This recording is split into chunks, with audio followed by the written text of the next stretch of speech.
Começou. Opa, opa, opa! Hoje é dia 24 de novembro de 2025 e o tema da live é como lidar com pais difíceis sem perder a paz e a autoridade. É um tema difícil, vocês me pegaram com essa escolha, mas eu tentei vir para o mundo bem real do dia a dia, do chão da escola. Então, a gente vai começar, eu vou compartilhar aqui um mapa mental para a gente entender quem são as pessoas que estão participando desse estudo de caso que eu escolhi para compartilhar.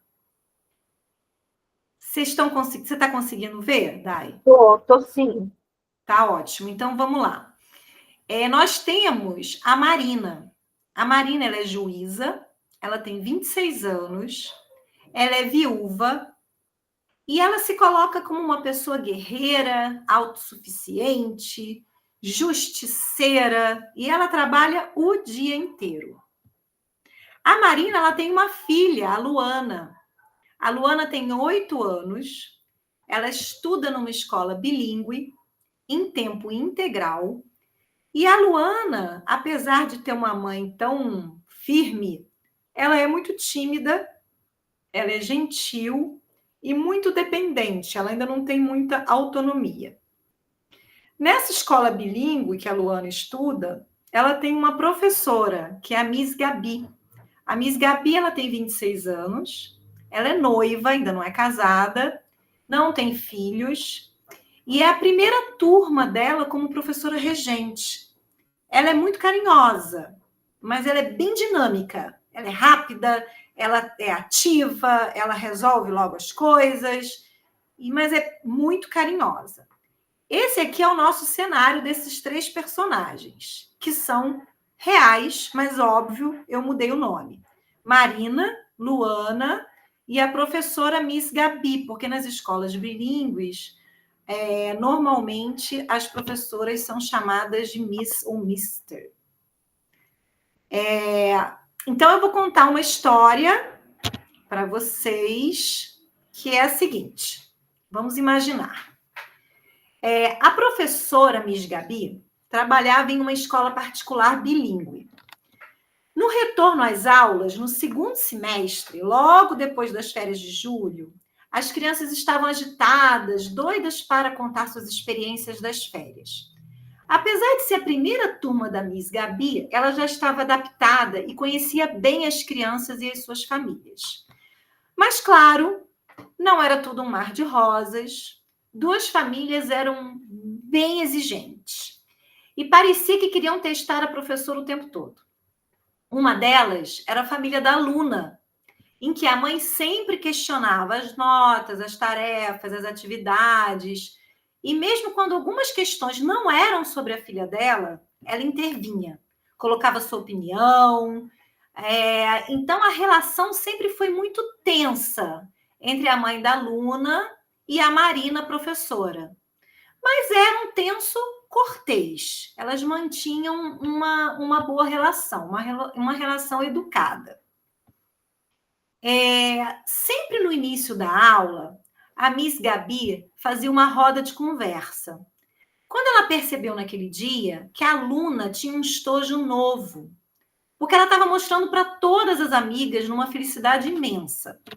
Aí a aluna falava pouco, mas contou que tinha viajado nas férias para Disney e que ganhou da sua mãe aquele estojo. Mesmo assim, a professora pediu para a aluna guardar o estojo e deu continuidade no seu planejamento, na sua rotina escolar. Então, a Luna guardou e voltou para a roda. Depois da roda, fizeram atividade em grupo, fizeram correção das tarefas, das atividades, tiveram aula de música, lanche, parque, toda a rotina normal. Uma amiga da aluna, Michele, durante a atividade em grupo, pegou o estojo, dizendo que queria ver, e não devolveu imediatamente. Quando Luna pediu, a colega riu e disse: depois eu devolvo, deixa eu ficar mais um pouco com ele. Luna ficou desconfortável, mas não insistiu e nem falou nada, porque a professora já achava, ela era muito tímida e calada. Então, ela ficou sem saber como falar com a professora, sem saber como falar com a amiga, e aí permitiu que isso acontecesse. Durante a aula de música, a professora foi na coordenação falar com a diretora sobre algum assunto e encontrou o estojo da aluna jogado numa bancada que ficava perto da cantina. Ela pegou o estojo e devolveu para a aluna e confirmou se o estojo era realmente dela. Luna disse que sim e guardou o estojo na mochila, porque já estava na hora da saída. Na confusão da saída, a professora ficou sem entender o que tinha acontecido e o porquê daquele estojo estar jogado na cantina. Mas a prioridade naquele momento era garantir a saída segura dos alunos e não tentar descobrir o que tinha acontecido com o estojo. Aí a aluna foi para casa, começou a fazer a tarefa do dia e pediu ajuda para a mãe. A mãe, ao perceber que o estojo estava quebrado e sujo, questionou a aluna o que tinha acontecido. O botãozinho do apontador, que quando você aperta o apontador sobe, estava quebrado. E o estojo estava todo sujo. O nome da mãe da... Lembrando que o nome da mãe da aluna é Marina. A Marina questionou e a filha começou a chorar muito. E contou que a amiga pegou o estojo dela e não devolveu. E quem achou foi a professora. A Marina saiu de si. Ela começou a sentir uma raiva imensa. No dia seguinte, foi imediatamente para a escola, sem marcar horário, procurando a coordenação e pedindo uma reunião urgente com a professora. Ela chegou firme, falando alto, exigindo respostas rápidas. Por que ninguém ajudou a minha filha quando a menina pegou o estojo dela? Por que a minha filha não foi protegida? Vocês sabem que ela precisa de apoio? Quem fiscaliza esse parque, essa aula de música? Quem fica com eles na aula de música? Isso é inadmissível. Eu quero que chamem a mãe da outra menina agora, porque ela não tem educação. Eu quero conversar com essa mãe. E aí o caos se instalou, né? Por quê? Como é que vocês acham que a mãe dessa menina... Por que vocês acham que a mãe dessa menina teve essa reação? E como que vocês acham que essa professora se sentiu quando soube que essa mãe estava na coordenação nesse descontrole? E o que a coordenadora que recebeu essa mãe deve fazer? Então, essas questões todas, elas têm que ser vistas. E aí, a gente tem esse livro aqui. Esse livro são Prisioneiros da Infância, da Cláudia Carvalho e da Cláudia Zacarias. Esse livro eu encontrei num café e fiquei apaixonada por ele. E eu vou ler aqui um trecho que a gente vai tentar entender um pouco a Marina. A Marina, ela escreveu quando era pequena. Ganhei um fogãozinho de brinquedo da minha mãe. Fomos à casa da minha tia passear e, chegando lá, fui brincar com a filha da vizinha. Na brincadeira, ela pediu que eu desse a ela o meu fogãozinho e, num impulso, eu disse que daria. Essa é a Marina, tá? A mãe da Luna. Logo em seguida, me arrependi e pedi... Ela tinha 6 anos. Lembrando, esqueci de dizer que ela tinha 6 anos. Logo em seguida, me arrependi e, pedindo-o de volta, expliquei que era presente da minha mãe. Ela não quis devolver. E, sem poder tomá-lo, fui correndo chamar minha mãe para ir comigo buscar o brinquedo.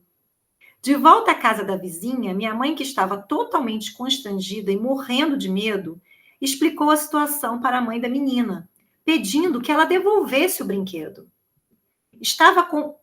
Esta confrontou minha mãe, dizendo de forma firme e incisiva que não devolveria, pois se eu havia dado, não poderia tomá-lo de volta. Estava dado e pronto. Minha mãe abaixou a cabeça, pegou-me pela mão e voltou com o rabo entre as pernas. Meus pais tentaram convencer-me a deixar para lá e prometeram comprar um outro fogãozinho para mim, o que realmente fizeram. Porém, senti muita raiva. O brinquedo era meu e achei tudo muito injusto. Desejei que minha mãe enfrentasse a mãe da menina, que arrancasse o fogãozinho dela e saísse correndo comigo dali. Queria que ela lutasse pelo meu brinquedo, nem que fosse para tomá-lo e em seguida quebrá-lo, dizendo que ele não ficaria com nenhuma das duas. Esperei que ela me defendesse, como a mãe da menina defendeu.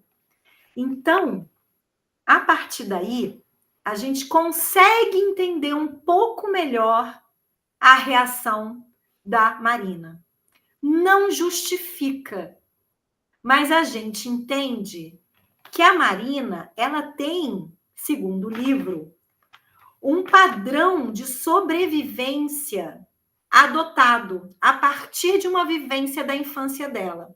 E quando a gente diz padrão de sobrevivência, é aquela coisa bem arcaica mesmo. Quando você leva um susto, um leão vem te engolir e você vai correndo, o seu corpo entra naquele estado de alerta, vem aquela adrenalina e você foge para sobreviver.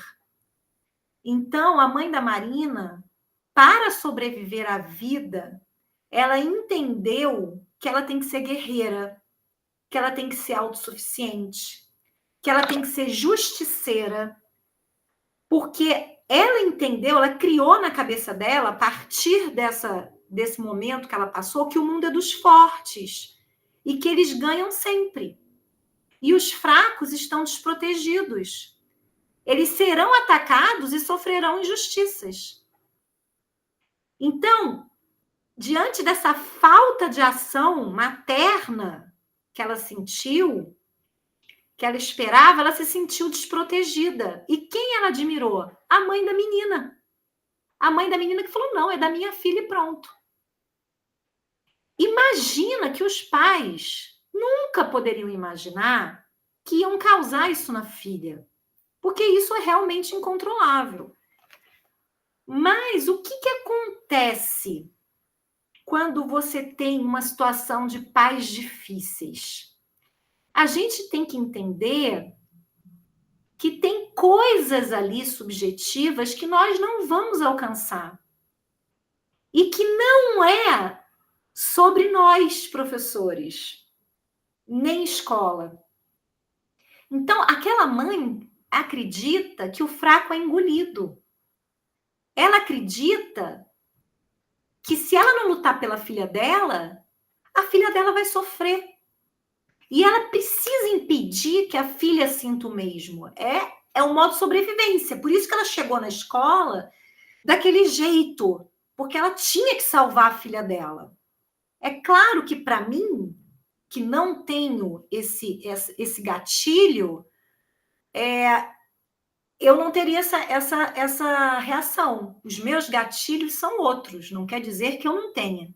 Mas eu tenho que ter consciência deles para saber me controlar quando vier essa necessidade da sobrevivência. Então, ela acredita que ao chegar na escola, porque ela chegou na escola muito nervosa, como é uma escola particular, ela não tem esse acesso direto à sala de aula, à professora. Eles são bem mais assim preocupados com essa entrada dos pais. Na pública também, mas a pública talvez não tivesse uma pessoa acompanhando o tempo todo essa mãe. Falasse, ó, a direção é ali, vai. Numa escola particular, não. Você entra, o monitor vem, ou um tutor, ou alguma pessoa da secretaria, acompanha essa mãe até a coordenação. Então, imagina para a coordenadora também entender o que estava acontecendo com essa mãe, com isso tudo. E o que ela tem que fazer? Ela tem que escutar aquela mãe e proteger a professora. E quando você fala para essa mãe calma, ela se irrita e ela pensa: vão me calar? Vão me fazer abaixar a cabeça como fizeram com a minha mãe? É isso que ela pensa, na verdade. Ninguém vai me calar. Eu vim aqui, vou defender a minha filha e pronto. Ela não percebe que ela não está mais lutando contra a mãe da outra menina do passado, não contra a situação real. Na verdade, ela está lutando contra aquela mãe que não deu o fogãozinho para ela. Ela já saiu da situação real, só que isso é inconsciente. Ela não percebe. Porque o conflito real não é com a escola, não é com a professora. É esse medo dela, da filha ser injustiçada, é essa raiva guardada dela na infância, é essa confusão entre firmeza e confronto. Só que como que a professora, diante disso tudo, vai manter a sua paz? Que é esse o tema da live. Como que ela vai manter a paz dela? Como que ela vai manter a autoridade dela com uma mãe nesse descontrole? E aí a escola vê o quê? Uma mãe agressiva, uma mãe impulsiva, uma mãe difícil de dialogar. Mas para Marina, nada daquilo é confronto. Aquilo é proteção na visão dela. Então ela está confundindo o que é proteger. Então, como é que a escola trabalha com isso? O que ela faz? A coordenadora, a professora, como é que elas vão se proteger? Porque não adianta dizer, o problema não é meu, aconteceu com a professora do segundo ano, eu sou do quarto. Não, um problema na escola é um problema de todo mundo. Todo mundo tem que se mobilizar, todo mundo tem que se juntar. Eu soube de uma escola no Nordeste que uma criança saiu da escola e ninguém percebeu. Como assim é só da professora? Não, é da professora, é da auxiliar, é do porteiro, é da coordenação, é da direção, é da professora da sala do lado que também não viu. Estamos todos juntos na educação quando a escola tem alguma questão. Então, quando a gente vê um pai que nos incomoda, que está nos perturbando, o que a gente tem que pensar? Quando a gente olha aquele pai, a gente tem que entender que por detrás daquele comportamento tem uma dor, tem um sentimento. Talvez você não vá, a maioria das vezes, a gente não vai entender que dor é essa, nem que sentimento é esse, porque não nos cabe julgar e analisá-lo. Mas o que a gente pode fazer é tentar entender e ver uma criança ali, fazer essa projeção mesmo. O pai está ali descontrolado, reclamando, falando alguma coisa para você. Primeira coisa, entende que não é com você. Tenta ver uma criança ali naquele coração, uma criança esperneando, uma criança pedindo por socorro, uma criança batendo o pé, uma criança fazendo birra. E tenta entender que ali tem uma dor. E um exercício muito legal de se fazer, que eu aprendi num curso, é você imaginar um círculo de amor, de luz, saindo do teu coração, descendo e envolvendo aquela pessoa de baixo para cima e voltando para você. Essa energia, essa conexão que você começa a fazer, pensando no amor, mesmo no meio do caos, você está jogando uma energia positiva e as coisas vão se acalmando, vão clareando. Experimenta fazer isso. Então, a partir do momento que você entende que tem uma dor que origina aquele comportamento, que no caso dessa mãe é o fogãozinho. É o fogãozinho que ela ficou sem. A mãe, ela não está brigando pelo estojo. Ela está brigando por aquela criança de 6 anos que foi ferida. É aquela criança que está gritando ali. E aí, quando a gente começa a fazer esse trabalho, a gente começa a fazer perguntas para o pai para entender o que ele está sentindo. E essa mãe, nesse caso específico, ela entendeu a diferença entre proteção e projeção. Porque proteger é acolher a filha. É falar, minha filha, da próxima vez, por favor, tenha coragem de dizer para a amiga que não quer emprestar, que é um direito seu não emprestar. Projetar é reviver essa dor e projetar na sua filha toda essa história. Porque a filha deve ter reparado a raiva da mãe, deve ter reparado a indignação. A mãe com certeza balbuciou palavras irritadas sobre a escola e a professora, a filha com certeza está com medo. E o papel da escola? O problema da escola, como eu falei, é o problema de todo mundo. A escola tem que ensinar, e a professora, firmeza, sem confrontar. Então, como é que você faz? Você valida a dor, mas sem aceitar o comportamento. Ao validar a dor da pessoa, ela se acalma. Já viu criança com birra? Quando você pega a criança, coloca no colo, espera passar, faz um carinho. Você não pode fazer isso com esse adulto, mas você pode validar. Em vez de responder tecnicamente, não, o que aconteceu foi isso, que já estava no final da aula, e aí eu não pude perguntar, ao invés de se defender, ou ao invés de falar com essa mãe, não, eu vou, ela que não me falou, porque ela é muito tímida, não sei o quê. Aceita a dor dela, valida a dor. Eu entendo como você deve estar se sentindo. Porque ela está reclamando e ela está te dando dicas do que ela está sentindo. Vocês deixaram minha filha sozinha. Eu sei que é preocupante isso, quando a gente acha que a nossa filha está num lugar seguro, como a escola, e não está. E você está sentindo que não está, mas eu posso garantir que está. E aí você cria fronteiras bem claras, consegue explicar realmente o que aconteceu com evidências, e você consegue pegar essa mãe que é justiceira para uma aliada. Então, você devolve para ela a segurança que ela perdeu naquele momento. Você dá informações claras. Então, você dá esse apoio para ela desarma. Isso foi um caso. Existem vários casos, várias situações. Tem pais que são narcisistas, que querem que o filho seja melhor em tudo, e aí exige demais de você, do professor.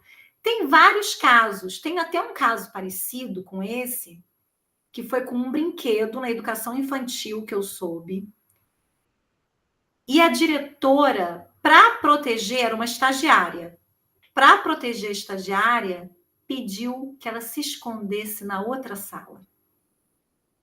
Olha que humilhante para aquela estagiária, que não tinha feito nada de errado. Ela pegou o brinquedo. A única coisa que aconteceu é que ela esqueceu de devolver esse brinquedo para a criança na hora de ir embora.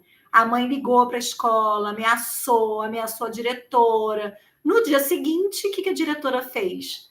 Vai para uma outra sala, porque essa mãe está descontrolada, na tentativa de proteger essa estagiária se sentiu totalmente desamparada, desprotegida, e nem sei se ela vai continuar na área de educação.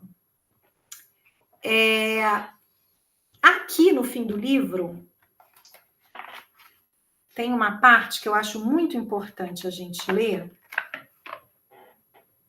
que lembra, que cita a música do Legião Urbana. Você diz que seus pais não lhe entendem, mas você não entende seus pais.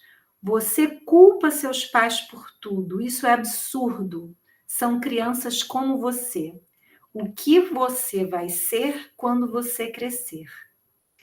Porque também os pais não têm controle do que os filhos vão entender das suas atitudes. Você vê que os pais da Marina tiveram boas intenções. Eles evitaram conflito. Então, cabe ao adulto se responsabilizar do seu autoconhecimento e entender o que são os seus gatilhos. E trabalhar isso. E no curso OPA, a gente trabalha muito esses gatilhos, esse autoconhecimento, esse autocuidado e ferramentas para a gente entender que não são questões, muitas vezes não são questões nossas. Agora, tudo bem, eu errei. Eu, por exemplo, negligenciei alguma coisa, aí tem que assumir. Pede desculpa. Sinto muito. E todo mundo erra. Não é que o professor não pode errar. Eu me lembro que uma vez eu era estagiária numa escola e a professora ficou doente, eu fiquei responsável com a sala inteira. Eu fiquei muito tensa, porque isso nunca tinha acontecido, eu ainda nem tinha me formado. E aí, tinha um aluno que era muito avassalador, ele passava por cima, a gente estava fazendo um trabalho de arte, e um outro, ao contrário dele, totalmente depressivo. E o menino estava falando que o trabalho dele da arte não estava bom, nananana. E eu tive uma fala infeliz. Eu falei assim, continua o trabalho dele. Porque era uma continuação, cada um fazia uma parte. Desse menino mais extravagante, eu falei para o mais quietinho, mais deprimido, continua o trabalho dele. Ele falou assim, não, eu não vou continuar, porque ele é muito melhor do que eu. E aí eu falei assim, não fala isso. Ele não é muito melhor do que você. O dele nem ficou tão bom assim. Qual foi o meu erro? Eu não podia ter falado isso. O dele não ficou tão bom assim. Bastava eu focar no menino, mas eu quis tanto defender ele. Aquele jeito dele me incomodava tanto, me deixava tão triste de ver uma criança tão baixa astral e indefesa, que aí eu resolvi. Esse menino mais extravagante, que era muito jeitoso em arte, foi reclamar com o pai. Quando a professora voltou da licença médica dela, ela falou: olha, o pai veio aqui, reclamou. E a professora, muito madura, me permitiu que eu conversasse com o pai e pedisse desculpa. Que não era aquilo que eu queria dizer, que eu estava iniciando na profissão. E o pai, como era um pai bem resolvido e com gatilhos bem resolvidos, ele entendeu. E falou, sim, eu sei, isso me fez lembrar até quando eu comecei também no meu trabalho, assim, assado. Então, a gente tem que ter essa sinceridade também, de quando a gente errar. E aqui, para finalizar, diz que o adulto infantilizado necessita resgatar-se do período infantil e corajosamente caminhar para a consolidação do eu adulto. Fato é que a criança, quando não vista, permanece viva no âmago dos corpos que crescem e vai expectorar suas dores em ações e comportamentos infantilizados por todos os períodos subsequentes do desenvolvimento. E em quem ela vai expectorar essa dor? No professor. Por que no professor? Porque o professor está com a preciosidade dele, é o que mais faz lembrar a sua própria infância, que são seus filhos. Então, quer dizer, a gente está lascado, porque além de 30, 40 numa sala, a gente tem a família inteira deles na sala. Então, não, primeira coisa, para lembrar, para a gente finalizar, não é pessoal, não é com você. Valida o sentimento daquele pai que está por trás daquele comportamento. Não se assuste com o comportamento, seja ele qual for. Olha nos olhos daquele pai com amor. Faz essa técnica. Tenta ver amor ali. O que está acontecendo? O que aquela criança interna daquele pai está precisando? E aí, para falar sobre como manter a paz, mesmo diante dessa situação, ou de situações parecidas, e a autoridade, eu deixei para uma próxima live, porque vai ficar muito grande e já são 8h40. A intenção aqui é fazer um outro estudo de caso. Mas a gente também pode deixar esse estudo de caso para a próxima live, para as cenas do próximo capítulo, até para a gente linkar também. Obrigada. Eu vou parar de gravar para ver se tem alguma dúvida, algumas perguntas. Deixa eu só parar aqui só um minutinho.